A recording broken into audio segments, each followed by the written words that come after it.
Don't forget folks, before we go any further, if you haven't already, please subscribe to the channel, like the video, ring the bell and all that jibber jabber, and thank you very much for supporting Invincible Asia. Also known as the Evil Cult, Lord of the Wu-Tang,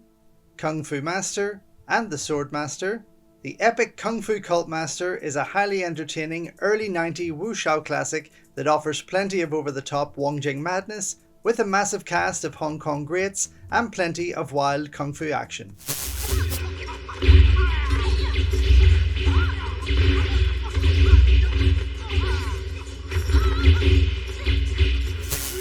Unfortunately, Kung Fu Cult Master failed to light up the box office upon its release, which cancelled out Wong Jing's plans for 2 sequels, and probably explains why there are some unanswered questions and plot holes by the end of the film. Although rumour has it that a sequel was filmed at the same time and shelved due to poor ticket sales. This, ultimately, was down to Wong's rewriting of characters and plotlines that didn't sit too well with Hong Kong audiences who were big fans of the original stories. The film is based on the Heaven, Sword and Dragon Saber novel by Louis Cha, better known as his pen name of Jin Yong, and is actually the third part of Cha's Condor trilogy, with Heaven, Sword and Dragon Saber coming after Legend of the Condor Heroes and Return of the Condor Heroes. These were first serialized in 1961 in a Hong Kong newspaper, and soon followed by many film and TV adaptations, including the popular TVB series starring Adam Cheng, which was a show that they remade every decade until the turn of the century.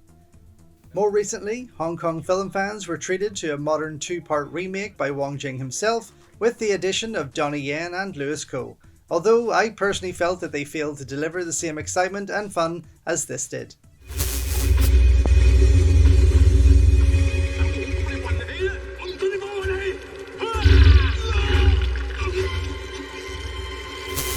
The wonderful Jet Li stars as the hero of the show, Chang Mo Kei, and does an incredible job once again, entertaining as the young Kung Fu master in his performance and athletic abilities. This would be only one of 6 productions as superstar Jet Li would star in back in 1993, alongside Yuen Wu-ping's Tai Chi Master, Corey Yuen Kwai's Fong Sai-yuk 1 and 2, and Choi Hark's Once Upon a Time in China 3, as well as Wong Jing's brilliant Last Hero in China, going on to further work with the director on films such as New Legend of Shaolin, My Father is a Hero, and High Risk. Here, he shares the screen with many great names, including the legendary Sammo Hung, who actually stars as an older variation of the same character played by Jet Li in the aforementioned Tai Chi Master. Already a huge name of Hong Kong cinema, Sammo had already been playing in the wire fu subgenre of historical epics, with films such as The Moon Warriors, Blade of Fury, and The Eagle Shooting Heroes.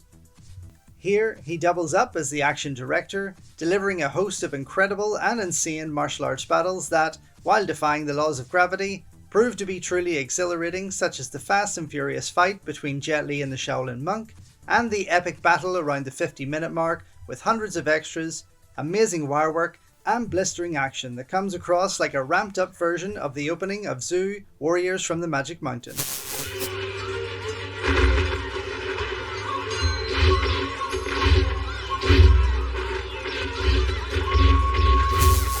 Fan favourite and Sammo Hung protege Colin Chow, also known as Nai Xing, stars for the first time against Jet Li in Kung Fu Cult Master, going on to face off against him for many rematches in films such as The Bodyguard from Beijing, My Father is a Hero, and the fun Dr. Y and the Scripture with No Words. The pair would later join forces again in the epic Ronnie Yu film Fearless, with Chow later facing off against him and Jackie Chan in The Forbidden Kingdom, and later again with Jet Li in Badges of Fury. Interestingly, and regarding his big Hollywood role in the hugely successful Matrix movies, it is said that Colin only took on the role of Seraph after Jet Li had turned it down, which wasn't an awful move in my honest opinion. They are joined by an amazing cast of co-stars, including the wonderful Leung Gar-yan, Tenki Tin, who also serves as the executive producer of the film, Francis Ng, Gigi Lai, and the hilarious Richard Ng, who stars as the King of Green Bat, as well as Wong Jing regulars Cheng Mi-yu and Charlotte Chung Man, with the latter playing dual roles that shifts between 2 time periods in the story. Aiding Sammo in the action department are the talents of Poon Kin Kwan, Su Tak Fu, Wong Ming Kin, and Cho Wing, who also appears as the Shaolin monk that gets to fight with Jet Li in the aforementioned battle. Raymond Yip, director of films such as $60 Million Man, Anna in Kung Fu Land, and Bruce Lee My Brother, serves as the assistant director, while cinematographer Bill Wong captures the film beautifully. Starting in the early 80s, Wong captured titles such as John Woo's To Hell with the Devil, Yuen Biao's Kickboxer, the epic Zhu Warriors from the Magic Mountain, and other hit titles such as Yes Madam, Lady Reporter, Once Upon a Time in China,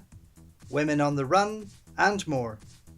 Here, his visuals are complemented by a great score from the prolific and late Joseph Koo, who had actually composed the score for the earlier Shaw Brothers adaptations in 1978.